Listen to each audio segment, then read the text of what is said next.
옛날 제나라에 한 남자가 살았습니다. 그는 평소에 자신의 처지보다 더 높은 지위에 있는 사람들과 어울리는 척 자랑하기를 좋아했죠. 마을 사람들을 만나기만 하면 그는 늘 이렇게 말했습니다. 오늘도 내가 성 안에서 유명한 벼슬아치와 함께 잘 익은 고기와 술을 마음껏 먹고 왔지. 참으로 성대한 자리였어. 사람들은 처음엔 그 말을 믿었으나 그의 자랑이 매번 비슷하고 반복되는 것을 보고 점점 수상히 여기기 시작했습니다.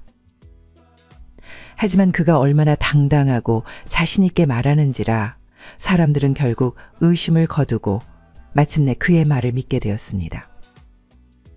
그렇게 사람들은 그를 대단한 사람이라고 여기며 존중하기 시작했죠. 하지만 그의 아내만큼은 남편의 말을 도저히 믿을 수 없었습니다. 아내는 매일 남편이 성안에 간다며 나서는 모습에 뭔가 이상한 점을 느꼈습니다. 하루는 아내가 결심하고 몰래 남편의 뒤를 밟아보기로 했습니다. 남편이 아침 일찍 집을 나서자 아내는 슬쩍 뒤를 따라갔습니다. 남편은 성안의 화려한 저택이나 관리들의 집으로 가는 대신 성문을 지나 한적한 길을 따라 성 밖으로 나가더니 이윽고 공동묘지가 있는 언덕으로 향했습니다. 공동묘지에는 간밤에 묘지 주인들이 조상께 제사를 지내고 떠난 자리에 술과 음식이 남아 있었습니다. 남편은 묘지 사이를 기웃거리며 남들이 버리고 간 제사 음식을 허겁지겁 먹기 시작했습니다.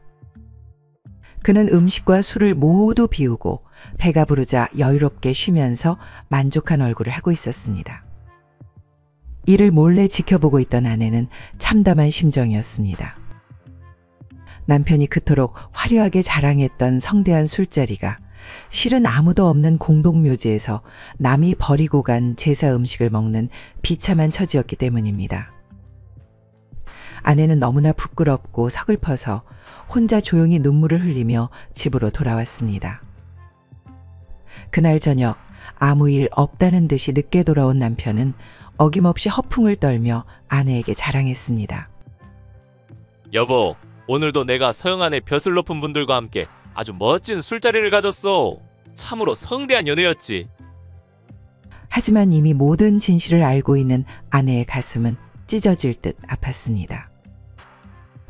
이 이야기는 동양의 옛 설화에서 전해 내려오는 유명한 일화입니다. 이 얘기를 듣고 여러분은 어떤 생각이 드셨나요? 허풍과 자랑이 자신의 본래 모습을 잊게 만들고 스스로를 얼마나 비참하게 만드는지, 그리고 그것이 주변 사람에게 얼마나 큰 실망을 줄 수 있는지 다시 한번 생각해 보게 되었을 겁니다. 물론 우리는 누구나 자랑하고 싶은 본능이 있습니다. 남녀노소를 불문하고 자신의 크고 작은 자랑거리를 찾아 알리는 데 열정을 쏟곤 하죠. 자신의 자랑이 상대방에게 인정받고 부러움을 살 때 그 기분이 얼마나 달콤한지 모릅니다. 자신의 가치를 인정받았다는 생각에 큰 만족감을 느끼게 되니까요. 하지만 여기서 꼭 명심해야 할 것이 있습니다. 자신을 높이고자 하는 자랑은 그 의도와 관계없이 타인의 마음에 깊은 골을 만들기도 합니다. 때로는 그 골이 너무 깊어서 다시는 메워지지 않을 수도 있죠. 무심코 던진 작은 자랑 하나가 소중한 인간관계를 망가뜨리고 평생의 후회로 이어지는 경우도 종종 볼 수 있습니다. 오늘 이 영상에서는 우리가 남에게 절대로 해서는 안 되는 자랑이 무엇인지 5가지로 정리해 보겠습니다. 자신도 모르게 타인과의 관계를 망치는 말, 여러분은 혹시 이런 말을 하고 있지는 않은지 함께 생각해 보는 시간이 되시길 바랍니다. 주제가 마음에 드신다면 구독과 좋아요 한 번씩만 꾹 눌러주세요.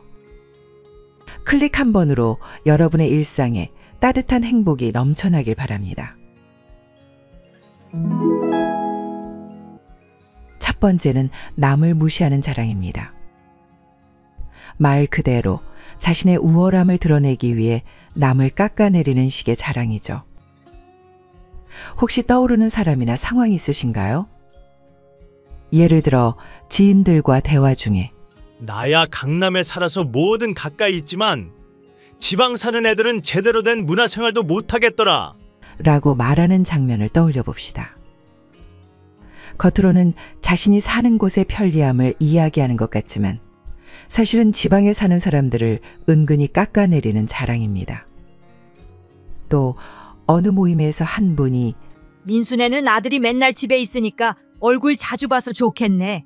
우리 아들은 이번에 대기업 들어가고 나서는 주말에도 회사 일한다고 얼굴 보기가 힘들어. 그래도 뭐 집에서 놀고 있는 것보단 낫지. 라고 말합니다. 처음에는 부러워하는 척하면서 자기 아들 자랑을 하고 사실은 취업 준비 중인 민수 아들을 은근히 깎아내리는 자랑이죠. 남을 낮춤으로써 자신을 높이는 이런 자랑을 들은 주변 사람들은 기분이 어떨까요? 아마 속으로는 불쾌해서 씁쓸한 웃음을 짓거나 상처받은 마음에 그 자리를 피하고 싶어질 겁니다. 사람이 이런 식의 자랑을 하는 데에는 우월감에 취하고 싶은 욕구가 있습니다. 능력이나 성취를 돋보이게 하고 싶은 마음 자체는 이해할 수 있지만 그것을 남과 비교하며 상대를 낮추는 방향으로 표출하면 문제가 됩니다. 명심보감 강태공이 말하기를 남을 판단하고자 하면 먼저 자기부터 헤아려 봐라.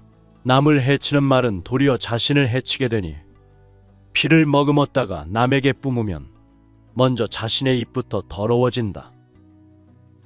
친구나 동료를 깎아내리면서까지 얻은 우월감은 일시적 쾌감일 뿐이죠. 장기적으로 보면 이런 자랑은 주변의 반감을 불러일으키고 외면받는 지름길이 됩니다. 진정으로 성숙한 사람은 남과 경쟁하기보다 어제의 자신과 오늘의 자신을 비교합니다. 작은 성장에도 기뻐하고 만족할 줄 아는 것이죠.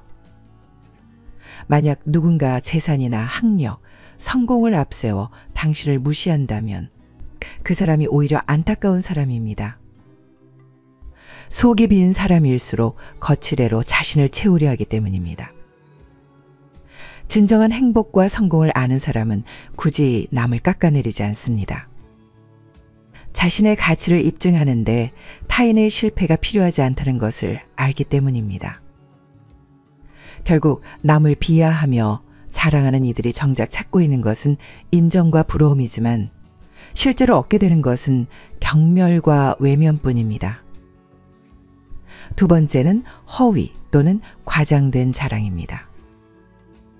사실보다 더 부풀려 말하거나 아예 없는 이야기를 지어내어 자신을 돋보이게 만드는 경우죠. 흔히 허풍이라고도 하는데 이런 자랑은 처음엔 그럴싸하게 들려도 결국 탄로나기 마련입니다. 예를 들어볼까요? 어떤 할머니가 우리 손주는 서울대 의대 나왔다고 자랑하며 동네방네 떠들고 다닙니다. 심지어 건강상담까지 해준다며 이웃들에게 잘못된 의학 정보를 알려주기도 했죠. 실제로는 손주가 서울에 있는 보건 관련 학과를 다니는 학생일 뿐인데 그저 서울에 있다는 이유만으로 서울대 의대생이라고 과장한 경우였습니다. 또 다른 예로 개 모임에서 정 씨는 자신이 투자의 달인이라며 작년에 내가 추천한 종목으로 3억 벌었어. 내가 찍는 것은 무조건 오른다니까. 라고 큰 소리쳤습니다.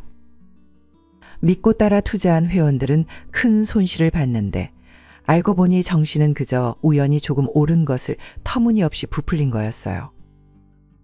자신의 실력을 과장한 탓에 주변 사람들까지 금전적 피해를 보게 된 거죠. 왜 사람들은 이렇게 과장된 자랑을 할까요? 대부분은 있는 그대로의 자신이 부족해 보일까봐 두려워하기 때문입니다.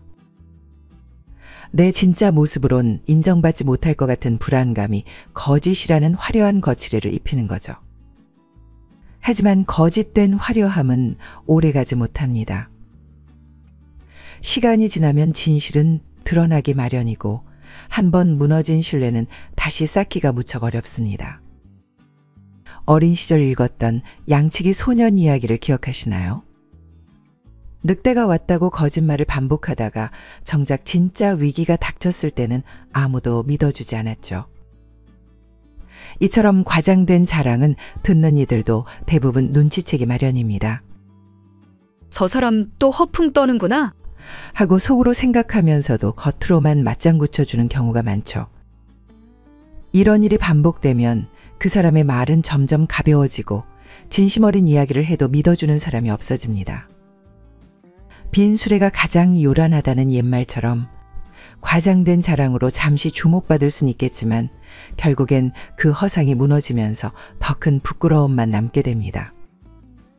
세 번째로 알아볼 것은 사생활 침해적 자랑입니다. 조금 생소하게 들릴 수 있는데 쉽게 말해 남의 사적인 이야기까지 끌어들여서 하는 자랑이죠. 예를 들어볼까요? 60대 사업가 박 씨는 골프 모임에서 우리 회사 김 과장 어머니가 최근에 알츠하이머병 진단받았는데 내가 병원비도 지원해주고 간병 휴가도 특별히 줬어. 라고 자랑합니다. 박 씨는 자신의 인심 좋은 모습을 뽐내고 싶었겠지만 정작 그 직원은 어머니의 병이 사장님 입을 통해 이리저리 알려진다는 사실을 알게 되면 얼마나 불쾌할까요? 직원의 민감한 가족사를 함부로 공개하면서까지 자신의 선행을 자랑하는 것은 오히려 그 선의마저 퇴색시키는 행동입니다. 또 다른 사례로 친구의 개인적인 비밀이나 사연을 자신의 무용담처럼 떠벌리는 경우도 있습니다. 이를테면 내가 얼마 전에 저 친구 부부싸움한 거 화해시켜줬다니까. 라며 친구의 사생활을 제멋대로 공개하며 자기 능력을 자랑하는 경우죠. 그에게 등장한 당사자는 얼굴이 화끈거릴 겁니다. 믿고 털어놓은 얘기를 허락 없이 공개당했다면 큰 배신감을 느끼겠죠. 이처럼 사생활 침해적 자랑의 가장 큰 문제는 도미노 효과입니다. 자랑하려면 그것과 연결된 다른 사람들의 사생활까지 줄줄이 노출되기 때문이죠. 군자가 말하길 스스로를 뽐내는 사람은 공로가 없어지고 스스로 자랑하는 사람은 오래가지 못한다. 인생을 살다 보면 누구나 도움을 주고받기 마련입니다. 하지만 그 과정을 자랑의 소재로 삼는 건 도움의 진정성을 의심받게 할 뿐입니다. 가족이든 친구든 사적인 이야기는 당사자가 스스로 털어놓을 때까지 조용히 지켜주는 것이 예의죠.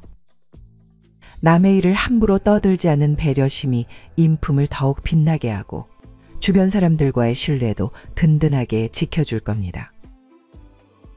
네 번째 하면 안 되는 자랑 유형은 노력 없이 얻은 결과를 자랑하는 것입니다. 쉽게 말해 요행이나 특혜로 얻은 걸 마치 자신이 큰 공이라도 세운 듯이 뽐내는 경우이죠.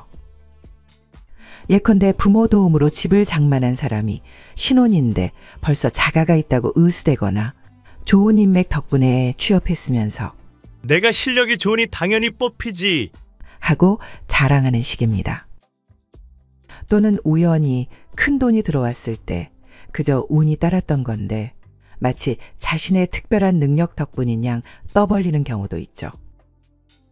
정당한 노력 없이 얻게 된 행운은 감사할 일이지 자랑할 일이 아니라는 사실을 망각한 채 마치 자신이 대단한 능력자인 양 착각하는 것입니다. 노력 없이 쉽게 얻은 것은 쉽게 새어나가기 마련입니다. 성장통 없이 얻은 결과는 쉽게 흔들리고 자만은 배움의 문을 닫아버리죠. 또 우리가 별 노력 없이 얻었다고 자랑하는 그것을 위해 주변의 누군가는 지금도 피와 땀을 흘리고 있을지 모릅니다. 자랑 대신 감사함을 품고 행운이 찾아왔다면 더욱 겸손하게 행동하는 것이 현명한 처신일 겁니다. 마지막 다섯 번째는 세대 차이를 키우는 자랑입니다. 흔히 나 때는 말이야 하는 이야기들이 여기에 속합니다. 물론 어르신들께서 옛 시절의 고생과 성공담을 들려주시는 건 귀담아 들을 만한 지혜가 담겨 있는 경우가 많습니다. 문제는 그 톤이 우리가 젊을 땐 이랬는데 요즘 젊은 것들은 말이야 라며 흘러갈 때죠. 가령 80대의 최할아버지는 손주들과 저녁 식사 자리에서 옛날 이야기 보따리를 풀기 시작했습니다. 할아버지 젊었을 땐 하루에 12시간씩 일했어도 힘든 줄 몰랐다. 요즘 애들은 조금만 해도 힘들다 투정이지. 우리 땐 불평 안 하고 다 버텼어. 손주들은 처음엔 할아버지의 옛날 얘기가 재밌어 귀 기울였지만 점점 표정이 굳어졌습니다. 또 시작이시네 라며 서로 눈치를 주고받기도 했죠. 결국 한 손주는 수저를 내려놓으며 말했습니다. 할아버지, 그때랑 지금이랑 시대가 다르잖아요. 어르신은 경험에서 우러나 조언해 주려고 한 말이겠지만 듣는 젊은 사람 입장에서는 이만큼 귀에 거슬리는 말도 없습니다. 왜 이런 자랑을 하게 될까요? 우리 세대 입장에선 젊은 시절 고생하며 이룬 일들이 자부심으로 남아 있습니다. 또 요즘 젊은이들이 힘들어할 때 이런 이야기를 들려주면 교훈이 될 거라고 기대하기도 하죠. 이해 못하는 건 아닙니다. 누구나 자기가 겪은 바를 바탕으로 충고하고 싶은 마음은 있으니까요. 하지만 이런 세대 비교형 자랑은 결국 대화의 문을 닫아버리는 결과를 낳습니다. 우리 때는 이렇게 고생했다는 말이 조언으로 들리기보다는 너희는 그만큼 못하고 있다는 비난으로 받아들여지기 때문이죠. 설령 내용에 일리가 있더라도 비교하고 꾸짖는 어투로 들리면 받아들이기 힘든 법입니다. 과거의 등불을 들어 길을 비추려 할 때 그것은 지시등이 아닌 안내등이 되어야 합니다. 너희는 반드시 나를 따라와야 해. 라는 뉘앙스가 아니라 내가 걸어왔던 여정에서 보고 느낀 것들을 나누고 싶구나. 라는 느낌으로 말할 때 비로소 진정한 소통이 시작됩니다. 지금까지 자랑하면 안 되는 5가지를 알아보았습니다. 마지막으로 여러분에게 꼭 전하고 싶은 말이 있습니다. 맹자는 이런 말을 남겼습니다. 힘으로 남을 이기려 하면 겉으로는 복종하는 체 하지만 진심으로 복종한 것이 아니라 힘이 부족해서이고 덕으로서 남을 복종시키려 하면 마음속으로 기뻐서 진심으로 복종하게 된다. 이 말은 단지 정치나 리더십의 영역에서만 통용되는 이야기가 아닙니다. 우리 일상의 인간관계에서도 그대로 적용되죠. 우리가 살아가며 무언가를 자랑할 때 사실 그것은 힘으로 남을 제압하려는 행위와 닮아 있습니다. 자랑하는 말로 상대를 이기려 하면 상대방은 겉으로는 인정하는 척할 수 있겠지만 속으로는 불편함과 저항감을 느끼고 있을지 모릅니다. 진정한 품격과 지혜는 결코 자랑하는 말로 드러나지 않죠. 덕과 겸손이 있는 사람은 스스로를 높이지 않아도 그의 주변으로 사람들이 기꺼이 모여듭니다. 말없이도 상대의 존경을 이끌어낼 수 있죠. 지금까지 살펴본 잘못된 자랑들을 경계하며 더 따뜻하고 지혜로운 소통을 실천해 보세요. 우리의 말과 행동은 세월이 흐를수록 주변에 더 깊은 영향력을 미치기 마련입니다. 그 무게를 품격 있는 겸손으로 채워갈 때 주변 사람들은 당신을 더욱 신뢰하고 존경하게 될 것입니다. 귀중한 시간을 내어 끝까지 시청해 주신 여러분 진심으로 감사드립니다. 앞으로도 인생을 살아가는 데 도움이 되는 다양한 이야기를 계속 전해드릴 예정이니 구독과 좋아요 잊지 마시고 눌러주시면 감사하겠습니다. 다음에도 더 알찬 내용으로 찾아오겠습니다. 감사합니다.